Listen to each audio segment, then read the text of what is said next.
I heard the prince's laughter echo through the trees, but he wasn't supposed to be there. He was dead. It was the year I turned 15, and my family had just moved into a small village near the edge of the forest. I didn't know much about the place, except that it was quiet, too quiet for my liking. The people didn't speak much, and the adults always looked over their shoulders. Then I heard the stories. They spoke in hushed tones, like they were afraid of even mentioning his name. The wicked prince. He had once ruled a kingdom far away, but he was cruel. People feared him, and many believed that he didn't die when the stories said he had. Some said his soul was trapped in the forest, cursed to haunt anyone who dared enter. I thought it was just that. Stories, the kind of stuff old people tell to make sure we don't stray too far from home. But then I saw him. One evening, I went out to fetch firewood from the forest. It was already dark, and the wind had a strange chill. I didn't want to be out there long, but I didn't want to upset my mother either. So I picked up my axe and walked deeper into the woods. That's when I heard it. The laughter.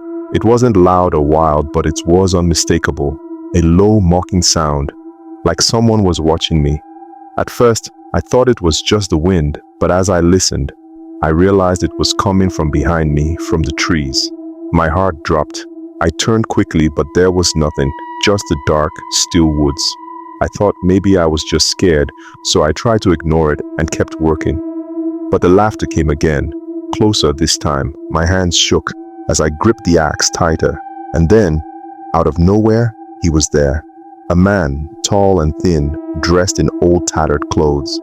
His skin was pale, like it hadn't seen the sun in years, and his eyes, those eyes, were cold, empty. He smiled at me and I couldn't look away. The hair on my neck stood up. "You should leave," he said, his voice smooth but full of something dark. I could barely breathe. "Who are you?" I whispered, trying not to sound as scared as I felt. His smile widened. "I am the prince, the one they say is dead, but I live. And now, so will you." Before I could run, he stepped closer, so fast it didn't make sense. He reached out, his cold fingers brushing against my arm. I felt a sharp pain, like something was sucking the life out of me.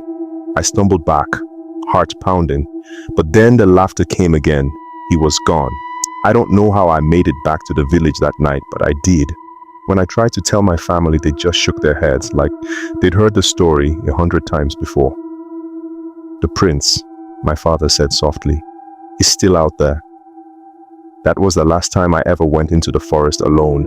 But sometimes, when the wind blows just right, I can still hear that laughter. And every now and then, I feel his cold fingers brush against my skin, reminding me that he never left.